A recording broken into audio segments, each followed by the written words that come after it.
The dashcam footage didn't just ruin a career, it burned down an entire corrupt precinct. It begins with silence, only the low hum of tires on wet asphalt, and the ragged breathing of a man who realizes, too late, that he has become the prey instead of the predator. Officer Dane Harlan believed he was the law on Route 27. He thought the badge on his chest granted him the power of a god. But when he clicked the safety off his Glock and aimed it at the woman in the sedan, he didn't see an FBI agent. He saw a target. He was wrong. Moments later, the hunter became the hunted. The rain in Georgia doesn't wash things clean. It only makes the dirt cling harder. Special Agent Quinn Harper adjusted the rearview mirror inside her charcoal gray Chevy Tahoe, her eyes scanning the empty road behind her. Exhausted from a long conference in Atlanta on interstate trafficking and the debrief that followed, all she wanted was to return to her temporary rental in Savannah, take a hot shower, and sleep. She wasn't wearing her standard-issue windbreaker. Instead, Quinn wore civilian clothes, a dark navy hoodie, jeans, and sneakers. To the untrained eye, or perhaps a prejudiced one, she didn't look like the assistant special agent in charge of the Southeast Division. She didn't look like the woman who had taken down cartels in Miami or negotiated hostage situations in D.C. She simply looked like a black woman, driving a nice car alone through the deep South. Quinn reached for her bottle of water in the cup holder when the interior of her car suddenly filled with flashing blue and red lights. She sighed, the sound edged with annoyance rather than fear. She checked her speedometer. She was traveling at 54 miles per hour in a 55 zone. Her registration was current. Her taillights worked perfectly. She knew this routine well. She had experienced it from both sides of the badge, though she was usually the one correcting officers who mishandled it. She signaled, slowed smoothly, and eased onto the gravel shoulder. The tires crunched loudly against the stones as the vehicle stopped. Behind her, the patrol car's spotlight hit her side mirror, blinding her for a moment. It was an aggression tactic. Disorient the driver, make them squint, make them appear guilty. Quinn didn't flinch.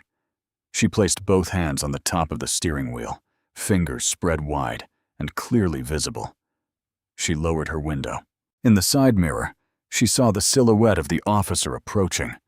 He was big and broad-shouldered, walking with a swagger that suggested boredom and a desire to break something. His hand already rested on the grip of his holstered service weapon. Quinn's internal radar pinged. Aggressive posture, no caution in his approach. He was comfortable. Too comfortable. The officer stopped at the B-pillar, just behind her line of sight, forcing her to turn her head awkwardly to see him. Another tactic. Control the angle. Control the subject. License and registration. The voice came, gravelly and devoid of the polite "good evening" required by the handbook. Quinn turned slightly. The name tag on his uniform read Harlan. He appeared to be in his late 30s, with a buzz cut and a face that seemed chiseled from red clay and resentment. His eyes were hard, scanning the interior of her car, lingering on the back seat and glove box, anywhere but her face. "Good evening, officer," Quinn said, her voice calm and professional. "I'm going to reach for my purse on the passenger seat to get my ID. Is that all right?" Harlan didn't answer right away. He leaned in closer, the smell of stale tobacco and peppermint gum wafting into the car. "Whose car is this?" "It's mine," Quinn said, keeping her hands on the wheel. "Officer, I asked for permission to retrieve my identification." "I asked you a question," Harlan snapped, his hand tightening on his belt. "This is a $50,000 truck. You expect me to believe a girl like you owns a ride like this? What? You a rapper's girlfriend? Borrowing daddy's car?" Quinn's expression didn't change, but her eyes turned cold. This wasn't a traffic stop. It was a fishing expedition. "My name is Quinn Harper. I am the registered owner. If you run the plates, you'll see that." Now why did you pull me over? Harlan chuckled, a low, ugly sound. You swerved. Saw you cross the double yellow back there. Suspicion of DUI. Now, step out of the car. I haven't been drinking, and I didn't cross the line, Quinn stated firmly. I have a dash cam that records front and rear telemetry. It will confirm I maintained my lane. The mention of the camera made Harlan flinch for just a second. His eyes darted to the windshield, spotting the small, discreet lens of the black view unit tucked behind the rearview mirror. Most cops would back down there. They would mumble a warning and let you go. But Harlan wasn't most cops. He was a man who had spent years in Jericho County doing whatever he wanted, protected by a sheriff who played golf with the judge. The camera didn't scare him. It insulted him. It challenged his authority. Step out of the car, Harlan enunciated, unclicking the retention strap on his holster. Or I drag you out. Quinn calculated the variables. She was armed. Her Glock 19 was in a holster on her right hip, concealed by the hoodie. If she stepped out, and he saw the print of the gun, he would shoot her. He was already primed for violence. She could see the adrenaline tremors in his jaw. Officer Harlan, she said, her voice dropping an octave, becoming the voice of command she used when breaching a compound. I'm a federal agent. My credentials are in my purse. I am armed, and my weapon is on my right hip. I am not stepping out of this vehicle until we de-escalate this situation. Harlan stared at her for a second. Silence hung heavy between them, drowned out only by the drumming rain. Then Harlan laughed. It wasn't a nervous laugh. It was a bark of genuine, incredulous amusement. Federal agent, he mocked, looking around at the empty highway as if sharing the joke with the ghosts of the trees. Right, and I'm the King of England. You think I haven't heard that one before? You people always have a story. I know the mayor. I'm a lawyer. I'm a Fed. Save it for the judge, sweetheart. Officer Harlan, listen to me very carefully. No, you listen! Harlan roared, losing his temper. He ripped the door handle open. Get out! Quinn didn't move. I am identifying myself as a law enforcement officer. If you touch me, you are assaulting a federal agent. Harlan didn't care. He reached in, grabbing her left arm with a grip like a vice, trying to yank her out of the seat. Quinn braced her legs, using the leverage of the vehicle to stay put. She didn't strike back. Not yet. She knew the camera was rolling. She needed him to commit fully. She needed undeniable proof that he was the aggressor. Last warning, Harlan screamed. He let go of her arm and stepped back, his hand flying to his hip. In one fluid motion, Officer Dane Harlan drew his service weapon and leveled it at Quinn Harper's chest. The barrel of a .45 caliber pistol looked significantly larger when pointed directly at your sternum. Time didn't stop for Quinn, but it slowed. It was a phenomenon known as tachypsychia. She saw the scratch on the slide of his gun. She saw the dilated pupils in Harlan's eyes. She saw the absolute unhinged certainty that he was about to kill her and get away with it. Get your hands up! Hands up! Harlan screamed, his voice cracking. He was hyperventilating. His finger was on the trigger. He had violated the first rule of firearm safety. He was ready to destroy something he hadn't identified. Quinn slowly lifted her hands, palms facing the windshield. Okay, she said, her voice steady, cutting through his panic. My hands are up. Look at me, Harlan. Look at my face. I am not a threat to you. Put the weapon away. Shut up. Harlan circled slightly, moving toward the front of the car to get a better angle, keeping the gun trained on her. You move 1 inch and I drop you. You hear me? I hear you, Quinn said. But you're making a mistake that you can't undo. My badge is in the purse. Just look at it. I don't care about your fake badge, Harlan spat. He was shaking now, the power rush mixed with fear. Not fear of her, but fear of the situation spiraling out of control. He needed to regain control. Kick the door open. Get on the ground face down, now. Quinn knew she was at a tipping point. If she got on the ground, he would cuff her. If he cuffed her, he would find the gun. Once he found the gun, he would panic, claim she reached for it, and put 2 rounds in the back of her head. It was a narrative she had seen in case files countless times. Suspect reached for a weapon. Officer feared for his life. She couldn't get on the ground. "I'm not getting on the ground, Harlan," Quinn said, keeping her hands high. "I am telling you for the last time, I am Special Agent Quinn Harper, FBI, badge number 8944. My supervisor is Assistant Director Knox. If you pull that trigger, there is no hole deep enough for you to hide in." Something in the specificity of the badge number made Harlan pause, just for a heartbeat. The fog of his rage cleared enough for a seed of doubt to enter. Badge number 8944. It sounded rehearsed, sure, but she wasn't screaming. She wasn't begging. She was talking to him like a teacher scolding a toddler. "You're lying," Harlan whispered. But the gun lowered an inch. "Check the purse," Quinn said. "Left hand. I'll move it slowly. You keep the gun on me. If I grab anything else, you do what you have to do. But check the purse." Harlan hesitated. He licked his lips. He glanced up the road. Still empty. "Slow," he hissed. Quinn moved her left hand agonizingly slowly toward the passenger seat. She hooked her finger around the strap of her leather tote and dragged it across the console. She flipped the flap open. Right on top, sitting in a leather wallet holder, was the gold shield. Next to it was her photo ID card, encased in laminate, with the bold letters, Federal Bureau of Investigation. She turned the wallet toward him. The interior light of the car caught the gold. It shone brightly, a stark contrast to the gloom of the night.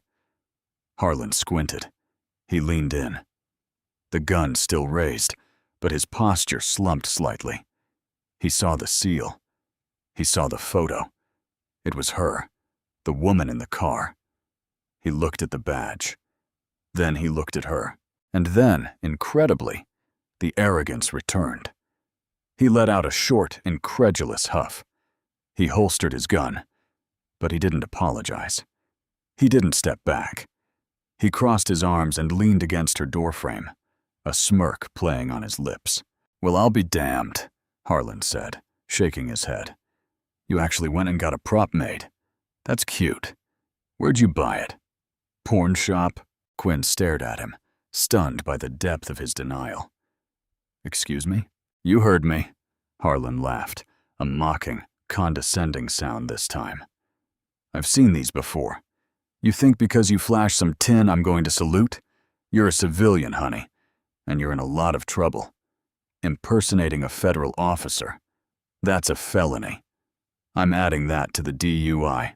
He reached for his radio on his shoulder. "Dispatch, this is Unit 4 Alpha. I've got a combative suspect, female, black, requesting a tow truck. Also, get this. She's got a fake FBI badge. Yeah, I'm going to need a transport cage. She's going to county." Quinn watched him speak into the radio. She felt a strange calmness settle over her.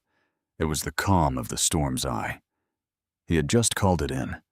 He was on the record. He had confirmed the stop, the suspect, and his intent to arrest. He had sealed his fate. Quinn slowly lowered her hands. "You're making a call, Harlan," she said softly. Harlan looked back at her, grinning. "Yeah, I'm calling your ride to jail." "Good," Quinn said. She reached toward the center console, not for her badge, but for her phone. It was already connected to the car's Bluetooth. "Because I'm making a call, too." "Who you calling?" Harlan sneered. "Your lawyer?" Quinn pressed a speed dial number. It rang once. "No," Quinn said, locking eyes with him. "I'm calling the cavalry." The voice on the other end of the line picked up instantly. It was crisp, alert, and terrifyingly serious. "Harper, this is dispatch, Atlanta field office. Why is your panic beacon active?" Harlan froze. He heard the voice through the car's speakers. It didn't sound like a lawyer. It didn't sound like a boyfriend.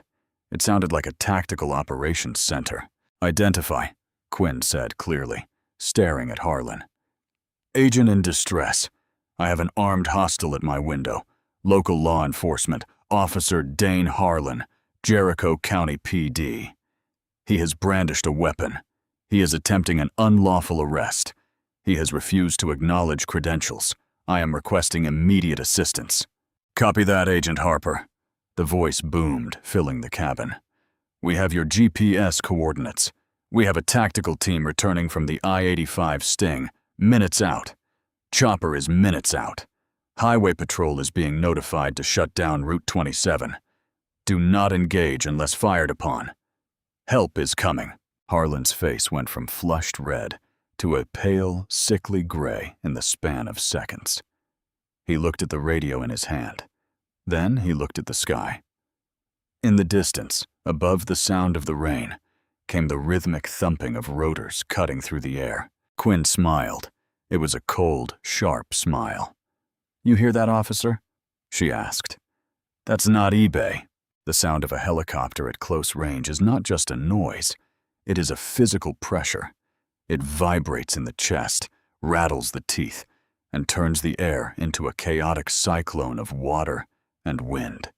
Officer Dane Harlan stood frozen on the side of Route 27, his hand still clutching his radio, his face turned upward into the blinding white column of light that had just descended from the heavens, the spotlight from the bell.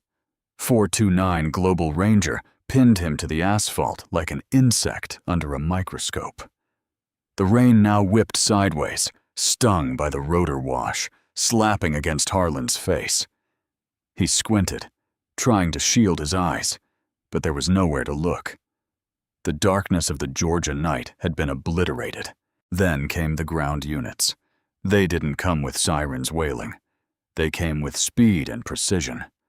4 black Chevrolet Suburbans tore around the bend, their engines roaring, tires biting into the wet gravel. They boxed in Harlan's patrol car and Quinn's SUV in a tactical formation known as a hard seal. Doors flew open before the vehicles had even fully stopped. "Federal agents, drop the radio, hands on your head. Do it now." The voices were amplified, overlapping, and terrifyingly aggressive. Men and women in heavy tactical gear, plate carriers, ballistic helmets, carbines raised, swarmed the scene. The letters FBI were emblazoned in yellow on their backs and chests. Harlan stumbled back, his boots slipping in the mud on the shoulder. His brain couldn't process the visual data. Moments ago, he was the apex predator on a lonely road. Now he was looking down the barrels of 6 HK-416 rifles. "I'm a cop!" Harlan screamed, his voice thin and reedy against the roar of the helicopter. "I'm Jericho County. You've got the wrong... Get on the ground." A laser sight, green and unblinking, danced on Harlan's chest. He didn't drop voluntarily. His knees gave way. He hit the wet gravel hard, the sharp stones digging into his shins. He dropped the radio. It clattered uselessly into a puddle. "Hands behind your back. Interlace your fingers." 2 agents were on him instantly. One drove a knee into Harlan's lower back, forcing the air out of his lungs in a pained grunt. The other grabbed his wrists, wrenching them behind him with zero regard for his rotator cuffs. Click, click, click. The sound of handcuffs ratcheting shut is a sound Harlan had heard 1,000 times. He had loved that sound. It was the sound of winning. It was the sound of power. But hearing it from this angle, with his cheek pressed into the mud and the smell of exhaust fumes in his nose, it sounded like a coffin closing. "Weapon secure!" one agent shouted, stripping Harlan's service pistol from his holster. "Subject is secured." The helicopter pulled up, ascending to a holding pattern, reducing the deafening noise to a dull thrum. The bright spotlight remained, keeping the scene illuminated in stark, unforgiving relief. Only then did the passenger door of the lead Suburban open. A tall man in a suit, wearing a windbreaker with USDOJ on the lapel, stepped out. This was Assistant Special Agent in Charge Knox Callahan. He didn't run. He walked with the heavy, terrifying purpose of a man who had just had his dinner interrupted by a threat to one of his own. He walked past Harlan, stepping over the prone officer as if he were a bag of trash, and went straight to the Chevy Tahoe. Quinn Harper opened her car door and stepped out. She was still holding her phone. She looked tired, but unharmed. She holstered her own weapon and smoothed down her hoodie. "You okay, Harper?" Callahan asked, his voice low. "I'm good, Knox," Quinn replied. She gestured toward Harlan, who was currently trying to twist his head out of the mud to see what was happening. He didn't breach the vehicle, but he drew on me. Full intent. Refused credentials. Callahan turned slowly to look at Harlan. The look on his face was one of pure, unadulterated disgust.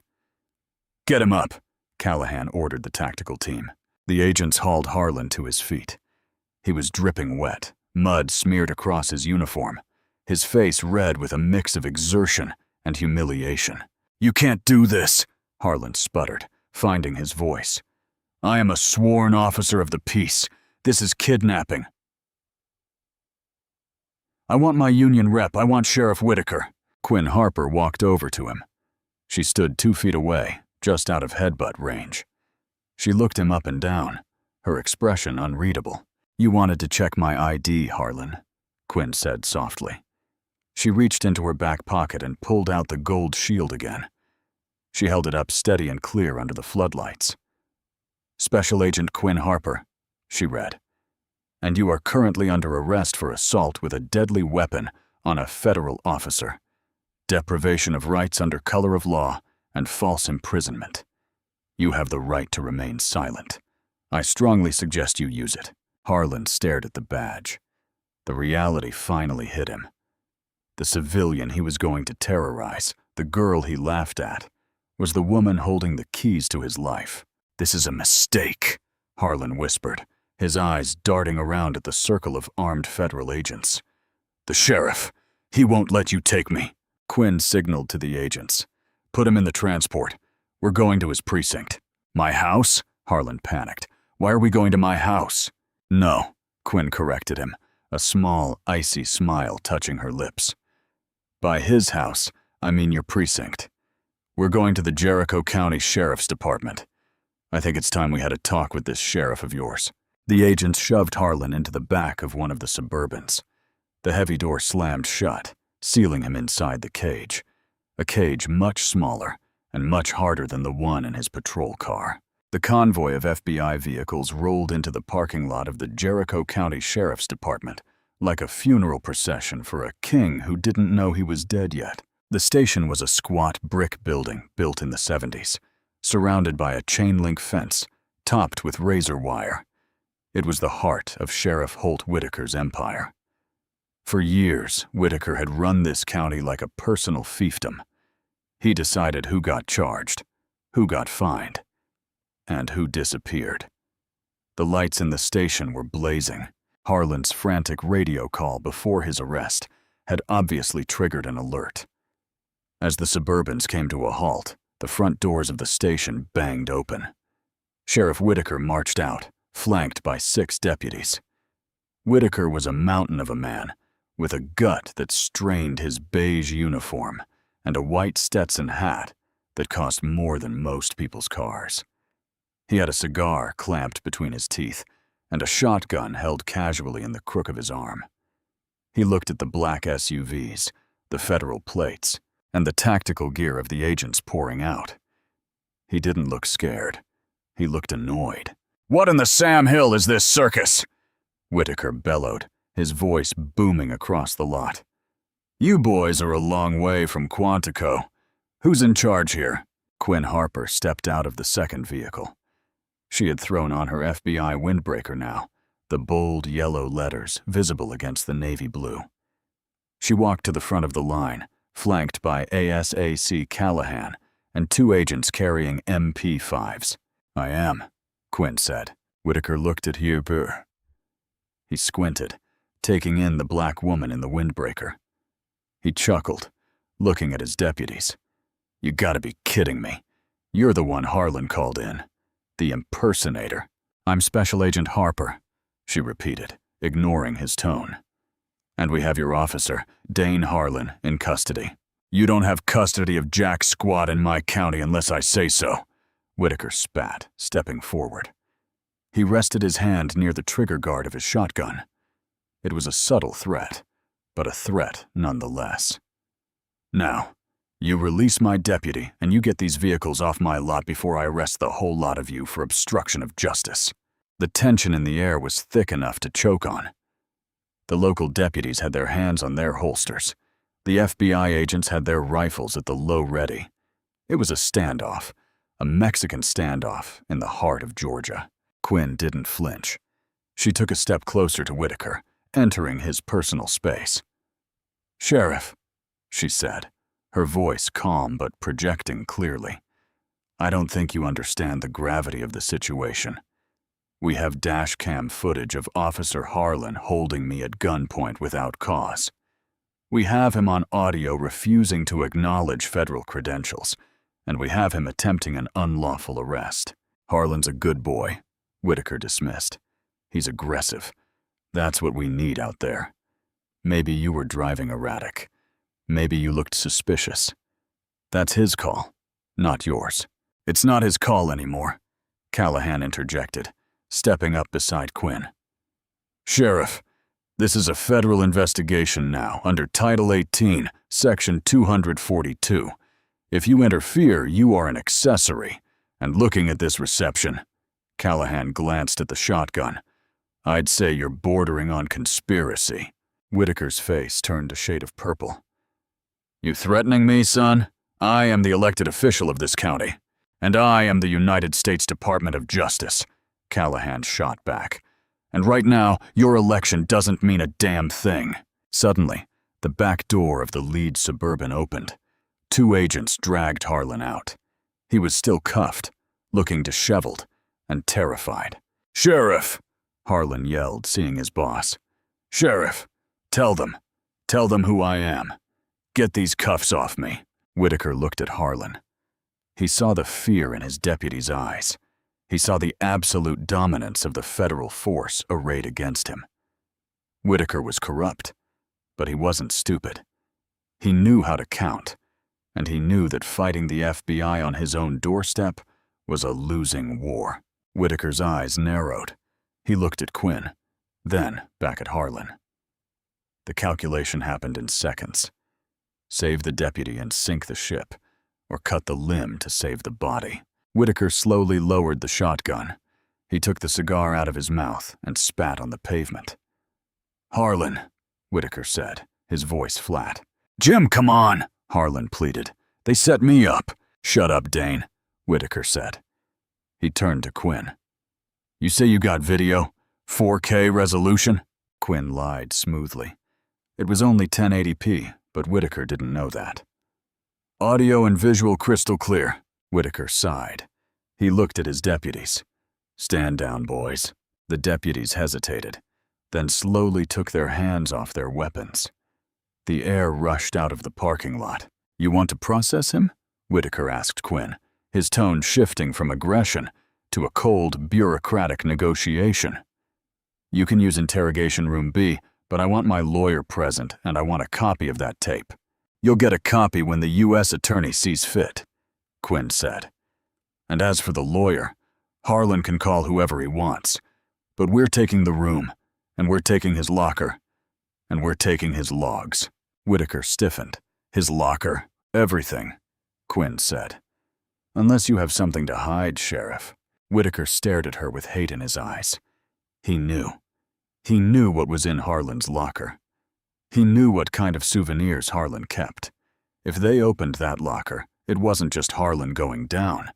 It was going to start a fire that would burn the whole department. But he couldn't stop it. Not with 20 federal agents watching. "Be my guest," Whitaker growled. He turned and walked back into the station, the doors swinging shut behind him. Quinn turned to Callahan. "He's scared." "He should be," Callahan said. "Let's get inside. I want to see what Harlan has to say when he's not holding a gun." Interrogation Room B was a claustrophobic box, painted a depressing shade of institutional beige. It smelled of stale coffee and fear. A single two-way mirror dominated one wall. Dane Harlan sat at the metal table, his hands cuffed to the steel bar anchored to the floor. He had been stripped of his belt, his shoelaces, and his badge. He looked smaller now. Without the uniform and the gun, he was just a man with a bad haircut and a trembling lower lip. Quinn Harper stood in the corner, leaning against the wall, watching him. S.A.C. Callahan sat across from Harlan. A file folder lay closed on the table between them. "I know my rights," Harlan muttered, staring at the table. "I haven't done anything wrong. I initiated a traffic stop. The suspect was non-compliant. I followed protocol." "Protocol?" Callahan repeated the word, as if it tasted bad. "Is that what you call it? Pointing a loaded weapon at a cooperating driver?" "She wasn't cooperating. She was reaching," Harlan snapped, looking up. "She had a gun. She admitted she had a gun." "She identified as a federal agent," Callahan corrected. "She offered credentials. You laughed at them. I thought they were fake. You know how many fakes are out there?" "So your protocol for a suspected fake ID is lethal force?" Callahan asked calmly. Harlan stayed silent. He was cornered, but he was holding on to the belief that his narrative could survive. "It's my word against hers," he thought. The camera angle might be bad. Maybe the audio didn't pick up. The door opened. Agent Hayes, a tech specialist, walked in.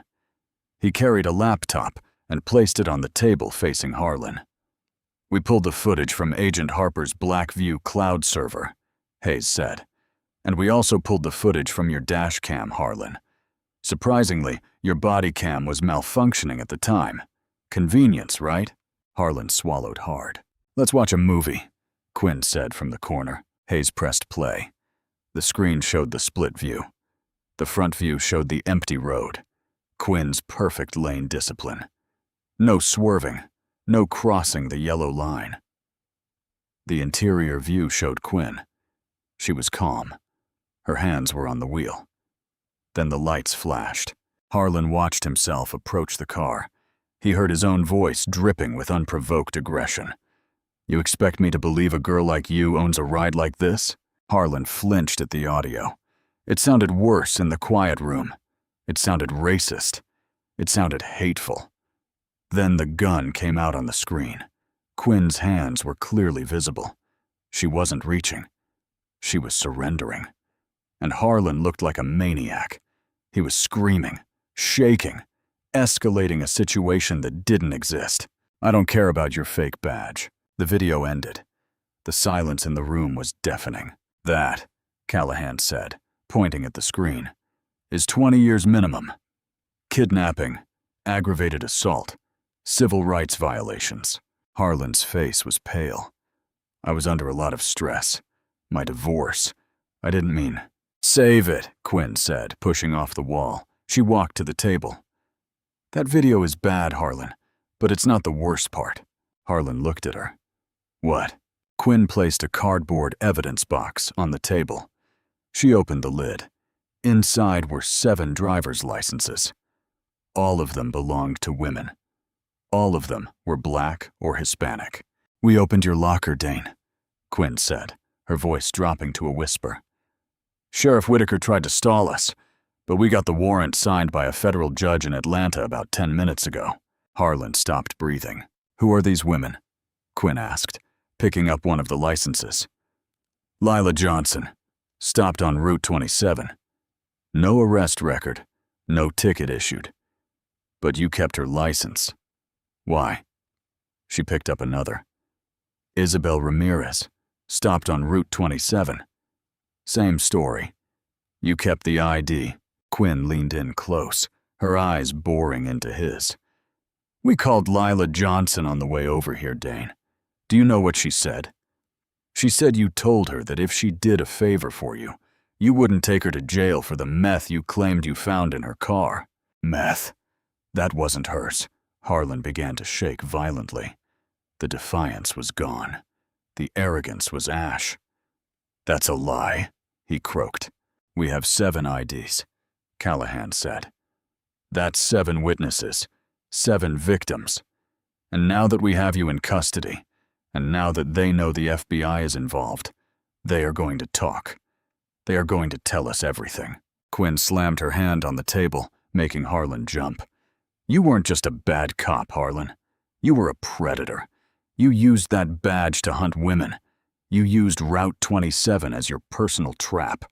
And tonight, you caught the wrong prey." Harlan looked at the evidence box.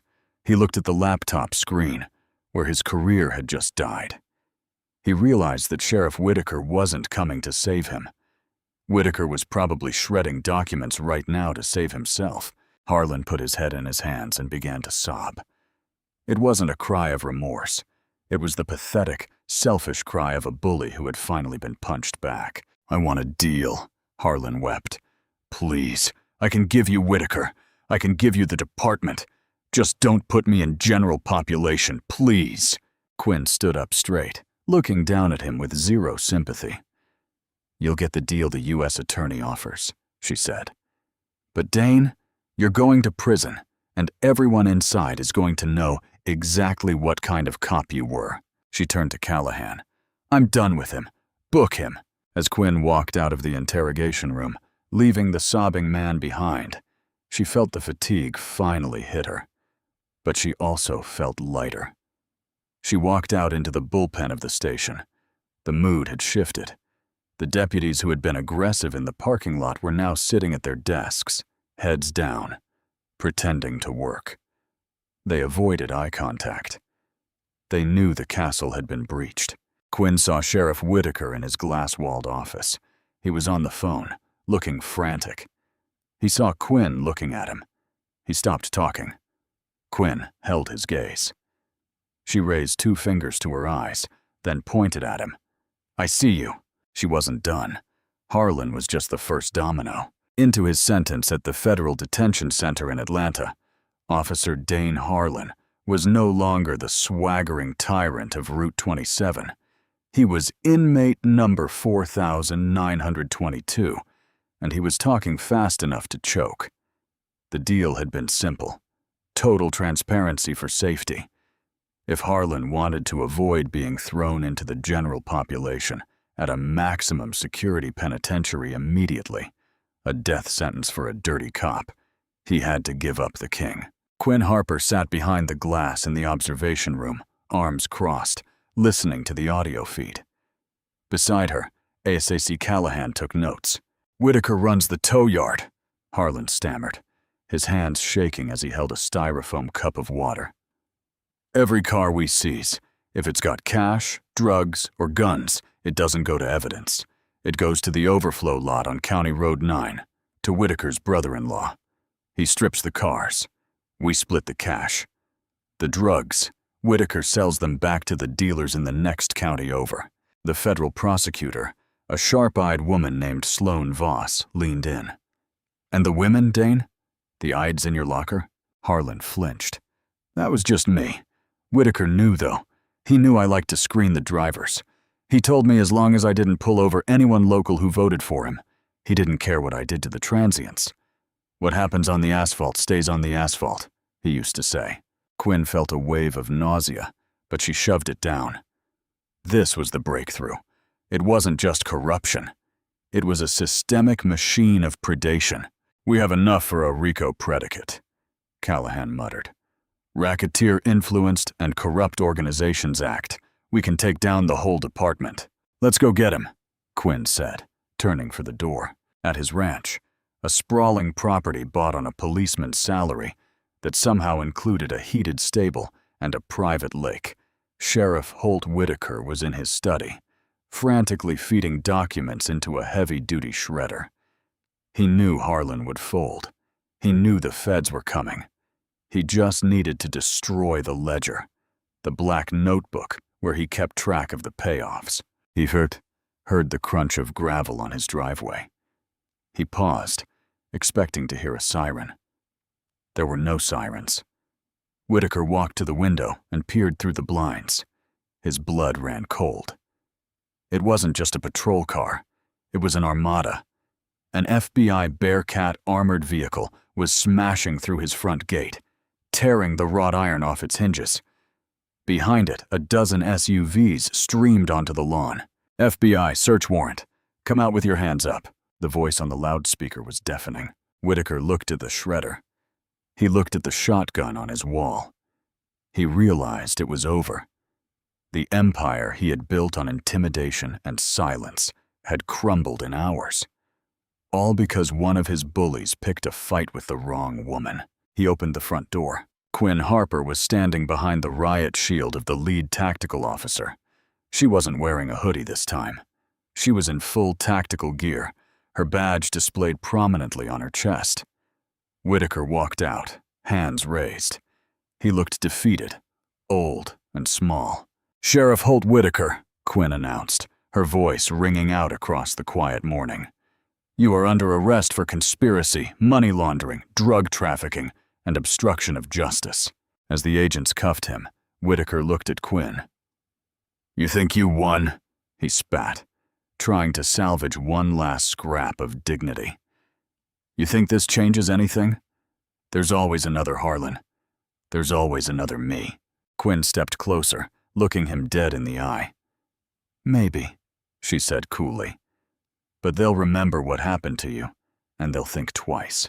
She signaled the agents, "Get him out of here." As they dragged the sheriff away, Quinn looked past the house to the garage. Agents were already prying open the doors to the luxury cars parked inside. Cars bought with stolen money. Her phone buzzed.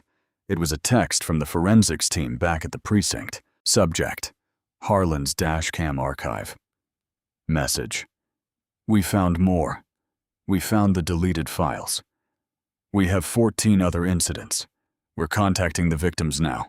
Quinn looked up at the sky. Justice in the federal system is not a sprint. It is a slow, crushing grind.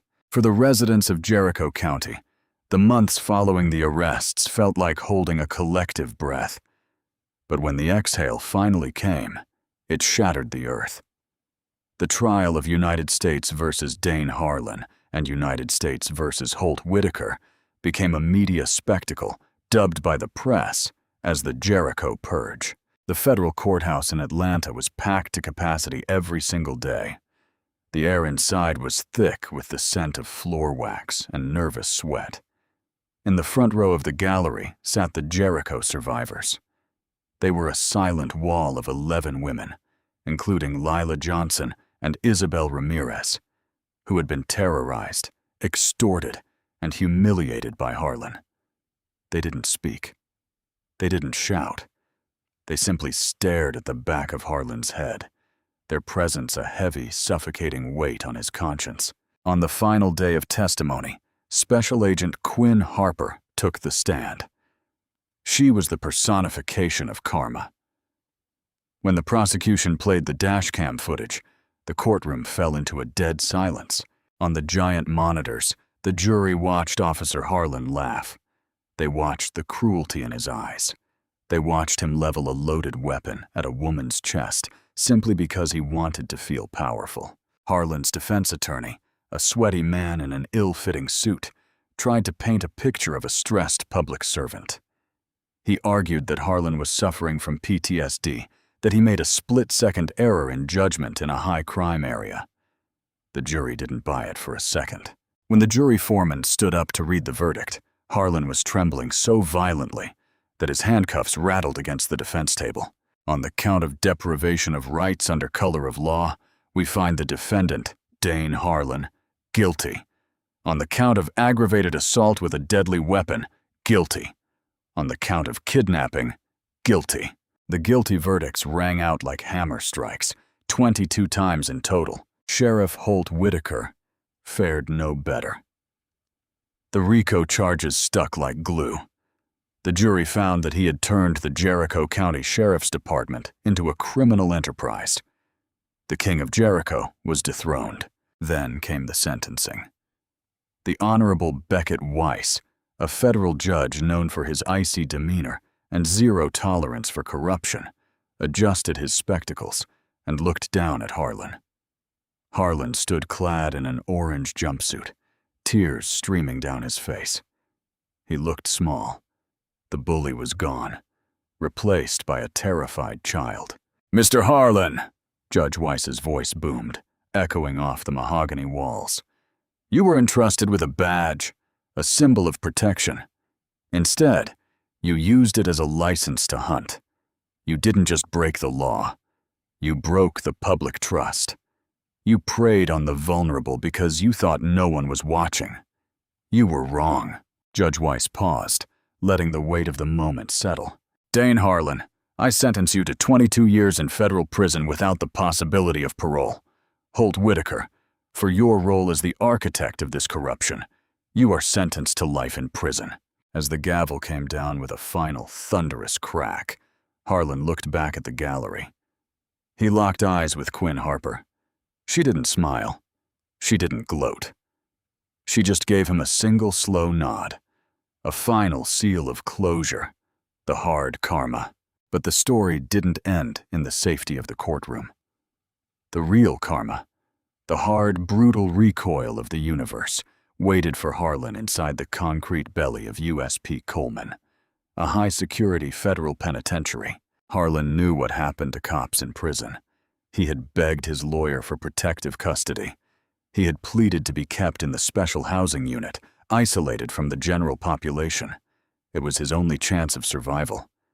But prisons are crowded, underfunded, and bureaucratic places. Papers get lost, files get misplaced. Or perhaps someone in the processing unit simply saw Harlan's charges and decided to let fate take its course. Into his sentence, a guard opened Harlan's isolation cell door. "Pack it up, 4922, the guard grunted. "You're moving to D block, general population." Harlan's blood ran cold. No, there's a mistake. I'm a former officer. I have a separation order." "Computer says D block," the guard said, indifferent. "Move." D block was a cavern of noise, shouting, the clanging of steel on steel, the heavy thud of boots. As Harlan walked onto the tier, the noise seemed to dip. Eyes followed him, predatory eyes. They smelled the fear on him like sharks smell blood in the water. At lunch, Harlan walked into the cafeteria, his tray shaking in his hands. He tried to make himself invisible, keeping his head down, aiming for an empty table in the far corner. "Yo, Officer Harlan." The voice cut through the din like a whip crack.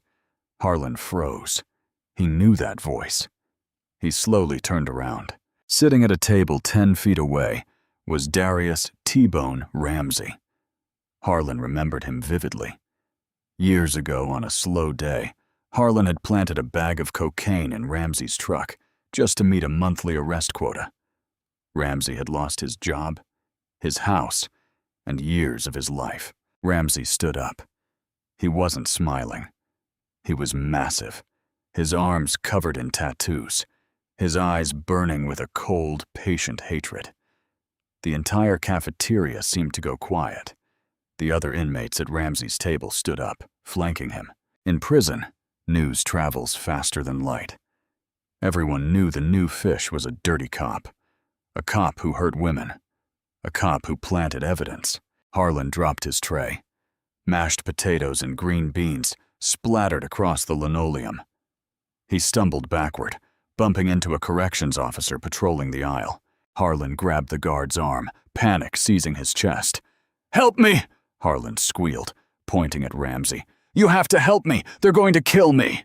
The guard stopped. He looked at Harlan's desperate, tear-streaked face. Then he looked at Darius Ramsey. The guard and Ramsey exchanged a look. A silent communication passed between them. The guard slowly peeled Harlan's fingers off his uniform. "I didn't see anything," the guard muttered. Then he turned his back and walked out of the cafeteria, the heavy door clicking shut behind him. Harlan was left alone in the circle. The karma hadn't just hit back. It had come to collect the debt with interest. As the shadows of the men closed in around him, Harlan opened his mouth to scream. But in the concrete hell of D Block, no one was coming to save him. Special Agent Quinn Harper, drove her convertible with the top down, the wind whipping through her hair. She wasn't in a government vehicle today. She was in her own car, listening to jazz, her arm resting on the door. She slowed as she approached mile marker 44. The gravel shoulder was empty. The darkness that had once plagued this stretch of road was gone. The Jericho County Sheriff's Department had been formally dissolved, its territory absorbed by the neighboring county.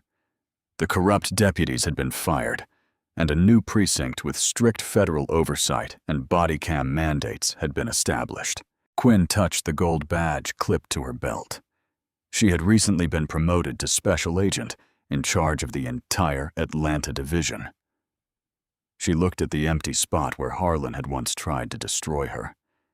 She thought about him rotting in a cell, living the nightmare he had created for so many others. She thought about Whitaker staring at a blank wall for the rest of his natural life. And then she thought about the women, Lila, Isabel, and the countless others, who could now drive down this highway at night without fear. Quinn smiled. It was a smile of genuine peace. She shifted gears, the engine roaring with a sound of freedom and power, and accelerated into the horizon. The road ahead was finally clear, and that is the incredible, true-to-life story of how one corrupt cop picked the absolute wrong target and paid the ultimate price.